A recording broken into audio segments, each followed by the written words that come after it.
Hello friends, दास्तान जुर्म के इस एपिसोड में आप सभी का स्वागत है। प्रीति राठी 2013 का वो केस जिसका पूरी दुनिया को अफसोस हुआ और पूरा देश इस घटना को सुनकर रोया था। आपने अब तक हैवानियत की दर्जनों दास्तानें सुनी होंगी, कहानियाँ सुनी होंगी, लेकिन जो सच्ची कहानी आज मैं आपको सुनाने जा रहा हूँ उसे सुनकर आपका दिल दहल जाएगा और आप अपने आंसुओं को नहीं रोक पाएंगे। इस केस की सुनवाई के दौरान मामले की पैरवी कर रहे वकील ने इस अपराध को महिला जाति के साथ की गई अब तक की सबसे बड़ी हैवानियत का दर्जा दिया था। वहीं इस केस की सुनवाई कर रही जज ने फैसला सुनाते समय एक ऐसी टिप्पणी की थी जिसे सुनकर हर किसी इंसान के आंखों में आंसू थे। आखिर ये घटना क्या थी और कहां पर घटी थी? इस केस की सुनवाई के दौरान जज ने क्या टिप्पणी की थी? इस केस में और क्या कुछ हुआ था, ये सब कुछ जानने के लिए आप इस वीडियो के आखिर तक हमारे साथ बने रहें। ये बात है 1 मई 2013 की। दिल्ली के नरेला में रहने वाली प्रीति राठी पहली बार दिल्ली के बाहर जा रही थी। मन में थोड़ी घबराहट थी, लेकिन वो बहुत खुश थी। दरअसल 23 साल की प्रीति राठी ने दिल्ली से ही नर्स का कोर्स किया था और नर्स की पढ़ाई की थी और वो मिलिट्री हॉस्पिटल में नर्स बनना चाहती थी। इसके लिए उसने तैयारी भी शुरू कर दी थी। इसी दौरान इंडियन नेवी में नर्स की वैकेंसी निकली। प्रीति राठी ने भी इस जॉब के लिए अप्लाई किया, एग्ज़ाम में शामिल हुई और कामयाब हो गई। प्रीति नेवी में बतौर नर्सिंग ऑफिसर सेलेक्ट कर ली गई। अब प्रीति को मुंबई के कोलाबा में स्थित नौसेना ऑफिस में रिपोर्ट करना था और उसे INS मुंबई में बतौर सेकंड लेफ्टिनेंट ड्यूटी ज्वाइन करनी थी। इसी वजह से परिवार की बेटी प्रीति पहली बार दिल्ली से बाहर मुंबई जा रही थी। प्रीति को मुंबई तक छोड़ने पिता अमर सिंह राठी, चाचा विनोद कुमार दहिया और चाची सुनीता दहिया भी साथ में जा रहे थे। इन सभी को ट्रेन से मुंबई के बांद्रा स्टेशन पर पहुंचना था। तय समय पर 1 मई 2013 को ट्रेन दिल्ली के निजामुद्दीन स्टेशन पर आकर रुक जाती है। ट्रेन रुकते ही प्रीति अपने परिवार वालों के साथ ट्रेन में सवार हो जाती है और अभी सब अपनी अपनी सीट पर बैठ जाते हैं और ट्रेन चलने लगती है। इस ट्रेन में काफ़ी भीड़ थी। इस ट्रेन के अंदर भीड़ के बीच एक युवक ऐसा भी था जिसने अपना चेहरा गमछे से छुपाया हुआ था और सिर पर कैप लगा रखी थी और वो किसी से बातें कर रहा था। लेकिन वो कभी उठकर बाथरूम की तरफ जाता था तो कभी वापस आकर अपनी सीट पर बैठ जाया करता था और वो अक्सर प्रीति को झांकने की कोशिश करता था, उसको घूर रहा था और ये बात प्रीति के परिवार वालों ने भी नोटिस की थी। वह कुछ ज़्यादा ही सतर्क हो गए थे उस आदमी को लेकर। खैर, भीड़ भाड़ के बीच सभी लोग लगभग सो गए थे और रात यूं ही गुजर जाती है। सुबह होते ही सभी लोग उठ जाते हैं और इधर ट्रेन भी अपनी मंजिल पर तेज़ी से बढ़ते हुए मुंबई पहुंच जाती है। अब तारीख 2 मई 2013 हो चुकी थी। प्रीति और उसके परिवार वालों को बांद्रा टर्मिनल पर उतरना था। सुबह के 8:05 पर ट्रेन बांद्रा स्टेशन पहुंच जाती है और प्रीति, उसके पिता, चाचा और चाची सभी ट्रेन से उतर जाते हैं। ट्रेन से उतरने के बाद प्रीति थोड़ा थकी हुई महसूस कर रही थी, इसलिए वह थोड़ा धीरे धीरे चल रही थी, जबकि प्रीति के पिता और उसके चाचा चाची प्रीति से कुछ कदम आगे जा रहे थे। जब प्रीति ने देखा कि वो चलने में अपने पिता से और चाचा चाची से काफ़ी पीछे हो गई है तो वो तेज़ कदमों से आगे बढ़ना शुरू कर देती है ताकि वो उन लोगों के पास तक पहुंच सके। अभी प्रीति ने अपने कदम तेज़ी से बढ़ाने शुरू ही किए थे कि अचानक प्रीति ने महसूस किया कि उसको किसी ने पीछे से कंधे पर छुआ है। प्रीति पीछे मुड़कर देखती है तो उसे वही लड़का दिखता है जो अपने चेहरे को गमछे से छिपाकर उस ट्रेन में उस बोगी में बैठा हुआ था और लगातार उसे देखने की कोशिश कर रहा था और लगातार उसे घूर रहा था। उसे देखने के बाद प्रीति कुछ समझ पाती उससे पहले ही वह नकाबपोश लड़का एक डब्बा निकालता है और अगले ही पल उसे डब्बे में से कुछ प्रीति के चेहरे की तरफ फेंकता है।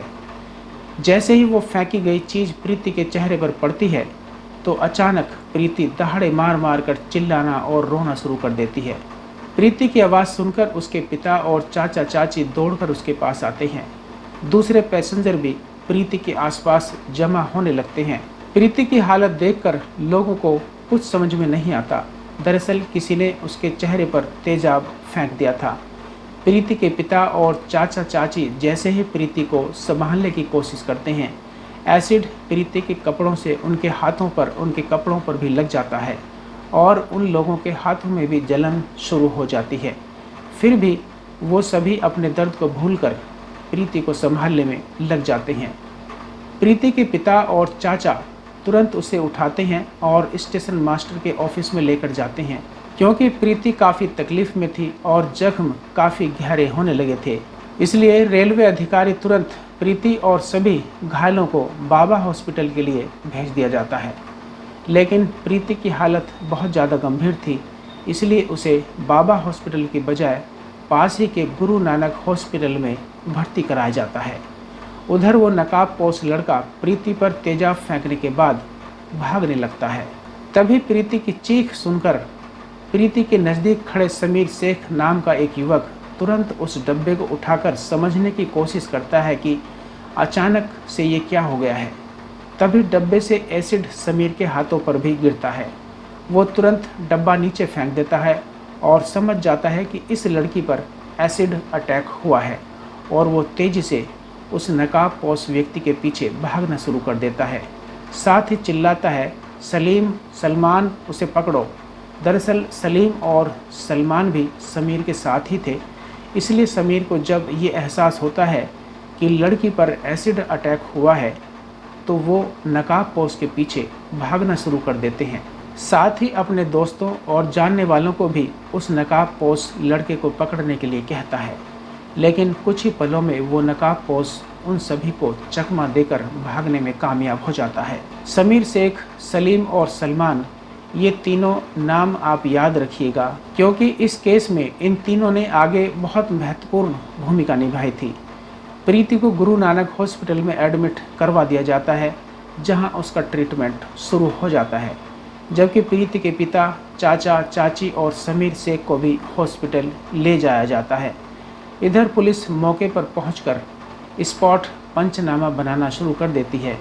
समीर के जख्म ज़्यादा गहरे नहीं थे, इसलिए हॉस्पिटल से उसे कुछ ही देर बाद छुट्टी मिल जाती है और पुलिस उसे उसी घटना स्थल पर लेकर जाती है और उसके बयान के आधार पर पंचनामा दर्ज करना शुरू कर देती है। इसके अलावा पुलिस वहां से सबूत भी इकट्ठा करती है। गुरु नानक हॉस्पिटल में बर्न यूनिट नहीं था और इसीलिए कुछ देर बाद प्रीति को गुरु नानक हॉस्पिटल से मसीना हॉस्पिटल रेफ़र कर दिया जाता है। मसीना हॉस्पिटल पहुंचते ही प्रीति का इलाज शुरू होता है। इधर पुलिस भी प्रीति का बयान दर्ज करने के लिए मसीना हॉस्पिटल पहुंचती है, लेकिन जख्म इतना गहरा था कि प्रीति की आवाज़ जा चुकी थी, वो बोल नहीं पा रही थी। प्रीति का चेहरा बुरी तरीके से जल चुका था और इसी कारण प्रीति का बयान दर्ज नहीं किया जा सकता था। प्रीति के शरीर पर जरूर गहरे जख्म थे, लेकिन प्रीति का हौसला अभी टूटा नहीं था। वह पूरे जज्बे और हिम्मत से लड़ रही थी। अब प्रीति चाहकर भी कुछ नहीं बोल पा रही थी। उसने हाथों से लिखने का इशारा किया। इसके बाद प्रीति को पेन और पेपर दिया गया। प्रदेश के कई जगहों पर विरोध प्रदर्शन किए जाने लगे और जल्द से जल्द प्रीति के गुनहगारों को गिरफ्तार करके सजा देने की मांग तेज हो गई। पुलिस पर भी भारी दबाव था कि वो तुरंत अपराधी को गिरफ्तार करे, लेकिन समस्या ये थी कि अपराधी का कहीं से कोई क्लू नहीं मिल पा रहा था। हालांकि घटना के समय स्टेशन पर मौजूद कुछ गवाहों के बयान के अनुसार अपराधी का स्केच पुलिस ने तैयार करवा लिया था और अपराधी की तलाश शुरू हो गई थी, मगर पुलिस के हाथ अभी भी खाली थे। इसी बीच 4 मई 2013 को पवन कुमार नाम का एक लड़का प्रीति की बहन तनु को फ़ोन करता है और प्रीति के बारे में पूछता है कि वो कैसी है। पवन कुमार बीटेक का स्टूडेंट था और प्रीति से उसकी पुरानी जान पहचान थी। इस बात की जानकारी तनु अपने पिता अमर सिंह राठी को देती है और अमर सिंह जांच कर रहे पुलिस अधिकारियों को इस बात की जानकारी देते हैं कि पवन कुमार नाम के एक लड़के ने फ़ोन करके प्रीति का हाल चाल पूछने की कोशिश की। यह जानकारी हाथ लगने के बाद पुलिस वह स्केच जो गवाहों के बयान के आधार पर तैयार करवाए थे प्रीति को दिखाती है और प्रीति से पूछती है कि क्या तुम इन्हें पहचानती हो। तो जवाब में प्रीति बोर्ड पर 3 नाम लिखती है, सत्यम, अंकुर और पवन कुमार। प्रीति के अनुसार स्केच में दिख रहा लड़का इन तीनों में से कोई एक था, क्योंकि प्रीति ने भी पवन कुमार का नाम लिया था और पवन कुमार ने फ़ोन करके प्रीति का हाल चाल जाना था। इसलिए पुलिस अनुमान लगाती है कि शायद पवन कुमार ने ही प्रीति पर एसिड फेंका होगा और वो जानना चाह रहा था कि प्रीति अभी जिंदा है या मर चुकी है। इसलिए पवन कुमार को शक के दायरे में लेते हुए पुलिस जांच शुरू कर देती है और तुरंत पवन कुमार की तलाश में लग जाती है। कुछ दिनों की खोजबीन के बाद 9 मई 2013 को पुलिस पवन कुमार को गिरफ्तार कर लेती है। इसकी गिरफ्तारी की खबर के बाद लोगों का गुस्सा और भी भड़क जाता है और वो जल्द से जल्द अपराधी को कड़ी से कड़ी सज़ा दिलवाने की मांग शुरू कर देते हैं। लोग प्रीति के जल्द से जल्द स्वस्थ होने की भी दुआ कर रहे थे, मगर प्रीति की हालत दिन प्रतिदिन बिगड़ती जा रही थी। मसीना हॉस्पिटल में आए हुए उसे कई दिन हो चुके थे और यहाँ प्रीति की कई सर्जरी भी की जा चुकी थी, लेकिन हालात सुधरने की बजाय बिगड़ते जा रहे थे। प्रीति के इंटरनल ऑर्गन धीरे धीरे काम करना बंद कर रहे थे। मसीना हॉस्पिटल के डॉक्टर को लगने लगा था कि प्रीति की हालत ज़्यादा गंभीर हो रही है, तो उन्होंने तुरंत प्रीति को रेफ़र करते हुए मुंबई हॉस्पिटल भेज दिया ताकि बेहतर इलाज उसको मिल सके। अब क्योंकि इस केस से देश के बहुत सारे लोग जुड़ चुके थे और हर पल प्रीति के हालात के बारे में जानना चाहते थे, इसलिए सरकार की ओर से भी प्रीति को बेहतर से बेहतर इलाज देने की व्यवस्था की जाती है। जैसे ही प्रीति को बॉम्बे हॉस्पिटल लाया जाता है, देश के टॉप स्पेशलिस्ट डॉक्टरों की टीम बनाई जाती है और उन्हें प्रीति के इलाज की जिम्मेदारी दे दी जाती है। लेकिन लाख कोशिशों के बावजूद भी यहाँ पर भी उसकी हालत में सुधार होने के बजाय बिगड़ जाते हैं और प्रीति वेंटिलेटर सपोर्ट पर चली जाती है। फिर भी डॉक्टर हार नहीं मानते हैं और प्रीति की जान बचाने की हर संभव कोशिश करते रहते हैं और प्रीति अब भी हालात से लड़ रही थी। लेकिन आखिर में 1 जून 2013 को दिल की धड़कन रुकने की वजह से प्रीति इस दुनिया को छोड़कर हमेशा के लिए चली जाती है। प्रीति की मौत की खबर से देश में गम और गुस्से की लहर दौड़ जाती है। हर कोई प्रीति के जाने से सदमे में था।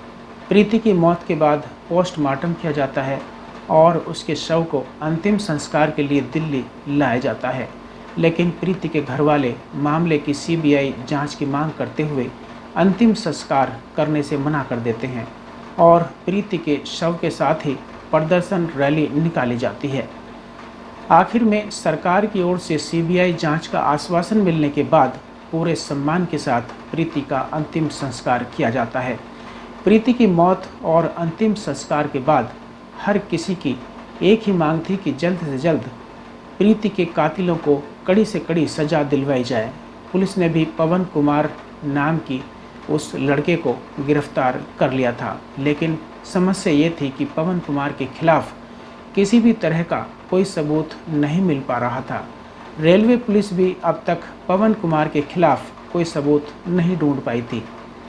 इसी बीच प्रीति के पिता अमर सिंह राठी अपने तरीके से पता लगवाते हैं तो ये बात सामने आती है कि 2 मई 2013 को यानी घटना वाले दिन पवन कुमार मुंबई में था ही नहीं, बल्कि वो रोहतक में था।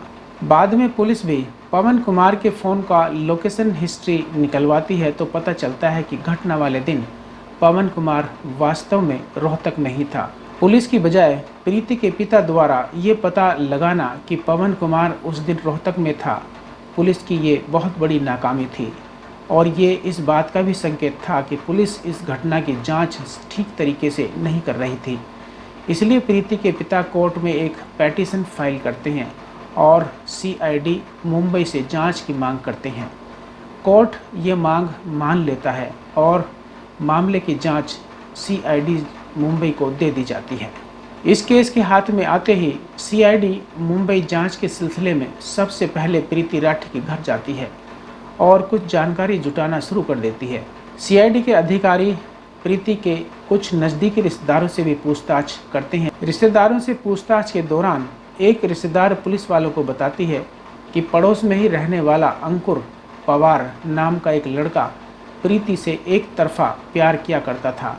उसने प्रीति को प्रपोज भी किया था, लेकिन प्रीति ने साफ मना कर दिया था। इसके अलावा अंकुर पवार प्रीति से शादी करने की जिद कर रहा था, लेकिन प्रीति ने इस प्रस्ताव को भी ठुकरा दिया था। प्रीति के रिश्तेदारों के मुताबिक इसी के बाद अंकुर ने प्रीति को अंजाम भुगतने की धमकी दी थी। अंकुर को पूछताछ के लिए बुलाया जाता है। पुलिस अंकुर से पूछती है कि 1 मई 2013 को तुम कहां पर थे। इस पर अंकुर ठीक से जवाब नहीं दे पाता है और तुरंत अपने बयान बदलने लगता है।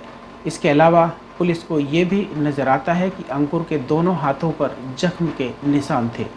ये जख्म वैसे ही थे जैसा कि तेजाब से जलने पर होता है। अंकुर द्वारा बार बार बयान बदले जाने और अंकुर के हाथों पर जख्म के निशान देखकर पुलिस का शक और भी गहरा हो जाता है और वो अंकुर को पूछताछ करने के लिए 17 जनवरी 2014 को मुंबई लेकर आती है। मुंबई लाकर उससे कुछ और पूछताछ की जाती है और कुछ ही समय की पूछताछ में ये साफ हो जाता है कि एसिड फेंकने वाला व्यक्ति कोई और नहीं बल्कि यही अंकुर पवार था। पुलिस तुरंत अंकुर को गिरफ्तार कर लेती है और उसे मेडिकल एग्जामिनेशन के लिए हॉस्पिटल भेज देती है। हॉस्पिटल से आने के बाद पुलिस अंकुर से पूछताछ शुरू कर देती है। पूछताछ में अंकुर बताता है कि दरअसल वो प्रीति को बहुत ज़्यादा पसंद करता था। पूछताछ में अंकुर बताता है कि दरअसल वो प्रीति को बहुत ज़्यादा पसंद करता था और उससे ही शादी करना चाहता था, लेकिन प्रीति ने मना कर दिया। इसी से वो काफ़ी चिढ़ चुका था। इधर प्रीति ने इंडियन नेवी में भी नौकरी हासिल कर ली थी, जबकि अंकुर बिल्कुल बेरोजगार बैठा हुआ था। इस कारण अंकुर के घर वाले उसे ताना देने लगे थे। इससे भी अंकुर को प्रीति से काफ़ी जलन होने लगी थी। इसके बाद अंकुर ने तय कर लिया था कि वह प्रीति को सबक जरूर सिखाएगा। प्रीति ने नेवी में नौकरी हासिल की है। इस बात की जानकारी आसपास के लोगों को लग चुकी थी। लोग ये भी जान चुके थे कि 1 मई 2013 को प्रीति मुंबई जाएगी। अंकुर को भी इस बात की जानकारी हो चुकी थी, इसलिए वो उसी ट्रेन में सवार हुआ। अंकुर ट्रेन के अंदर ही प्रीति पर तेजाब फेंकना चाहता था, लेकिन ट्रेन के अंदर भीड़ बहुत ज़्यादा थी और ऊपर से अंकुर लगातार ट्रेन में प्रीति को घूर रहा था। इस कारण उसके माता पिता बहुत ज़्यादा सतर्क हो चुके थे। इसलिए ट्रेन के अंदर अंकुर को प्रीति के ऊपर तेजाब फेंकने का मौका मिल नहीं पाया। वैसे सुबह के 4 बजे अंकुर ट्रेन की टॉयलेट के पास भी जाकर खड़ा हुआ कि वो अगर प्रीति यहाँ आती है तो यहीं पर उसके ऊपर वो तेजाब फेंक देगा, लेकिन प्रीति वहाँ नहीं आई। इसलिए अंकुर का प्लान यहाँ पर भी फेल हो गया था। आखिर में जब प्रीति ट्रेन से उतरती है तब अंकुर उस पर एसिड फेंकता है। अंकुर ने ज़रूर अपना गुनाह कबूल कर लिया था, लेकिन पुलिस के सामने सबूत जुटाने की बहुत बड़ी चुनौती अभी बाकी थी। इसलिए पुलिस अंकुर पवार के खिलाफ सबूत जुटाने में लग गई थी। सबसे पहले ये पता लगाने की कोशिश की कि आखिर अंकुर को तेजाब दिया किसने था। जांच पड़ताल के दौरान खुलासा होता है कि अंकुर ने मुकेश भार्गव नाम के एक दुकानदार से ये एसिड ये कहते हुए ख़रीदा था कि उसने अंकुर बैटरीज नाम से अपनी एक दुकान खोली है, इसलिए उसे एसिड चाहिए। अंकुर ने दुकानदार को कहा था कि वो बहुत ज़्यादा मात्रा में एसिड खरीदेगा, लेकिन ज़्यादा एसिड खरीदने से पहले वो सैंपल देखना चाहता है। इसलिए दुकानदार ने उसे बतौर सैंपल एक हॉर्लिक्स के डब्बे में लगभग 2 लीटर एसिड दे दिया था।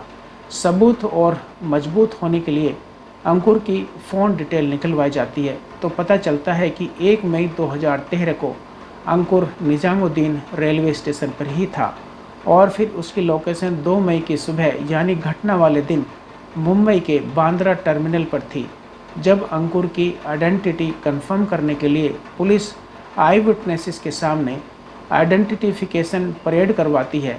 आइडेंटिफिकेशन परेड के दौरान एक साथ कई लोगों को खड़ा किया जाता है और उसमें अंकुर भी शामिल होता है। उसके बाद उन लोगों को भी बुलाया जाता है जिन्होंने पहली गवाही दी थी कि हमने तेजाब फेंकते हुए उस लड़के को देखा था।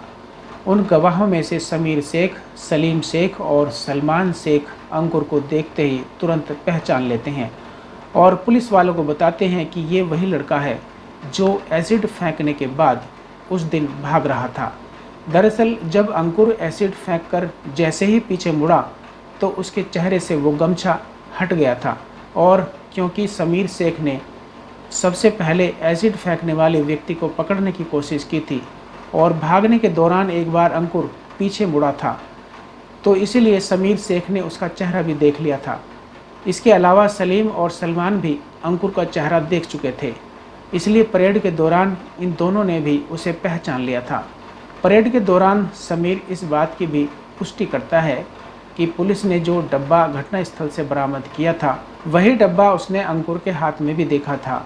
इन तीनों के अलावा पवन मालवीय नाम का भी एक व्यक्ति अंकुर की पहचान करता है। इसके अलावा एक और व्यक्ति परेड के दौरान अंकुर की पहचान करता है और इस बात की गवाही देता है कि अंकुर उस रात ट्रेन में मौजूद था, क्योंकि लगभग 4 बजे उन्होंने अंकुर को टॉयलेट के पास खड़े हुए देखा था।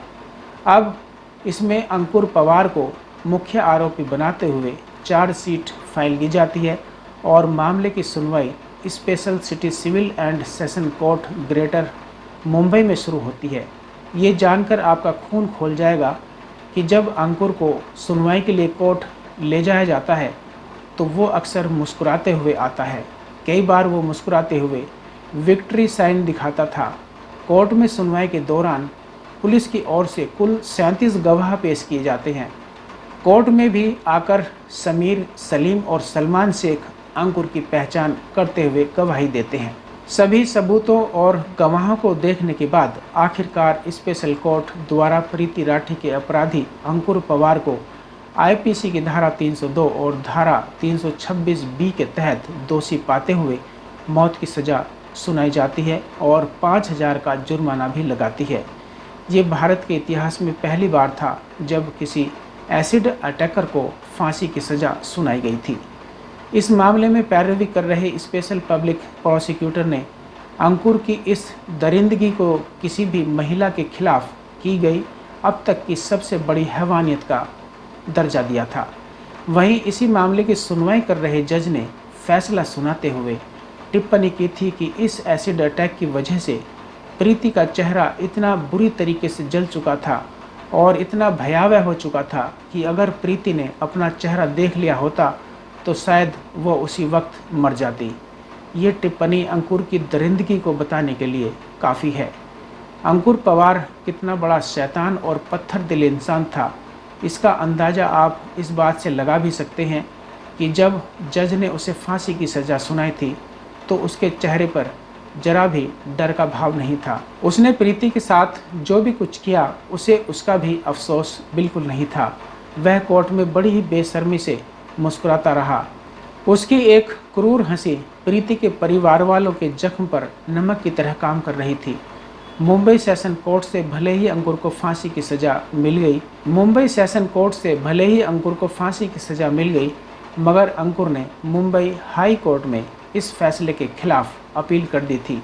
हाई कोर्ट में इस मामले की सुनवाई जस्टिस पीवी धर्माधिकारी और जस्टिस पटनायक कर रहे थे। इस मामले की लंबी सुनवाई के बाद जून 2019 में मुंबई हाई कोर्ट ने सेशन कोर्ट के फांसी के फैसले को उम्र कैद में बदल दिया था। वैसे जिस दर्द से प्रीति गुजरी थी और जिस दर्द से प्रीति के माता पिता को गुजरना पड़ा, उस दर्द के सामने शायद उम्र कैद की सज़ा तो क्या, फांसी की सज़ा भी बहुत कम ही होती। दोस्तों, इस घटना को सुनाने का मकसद किसी का दिल दुखाना या परेशान करना बिल्कुल नहीं है, बल्कि आपको जागरूक और सचेत करना है। दास्तान जुर्म अभी बाकी है। हम जल्दी फिर लौटेंगे एक और नई कहानी के साथ। तब तक आप अपना और अपनों का ख्याल रखें।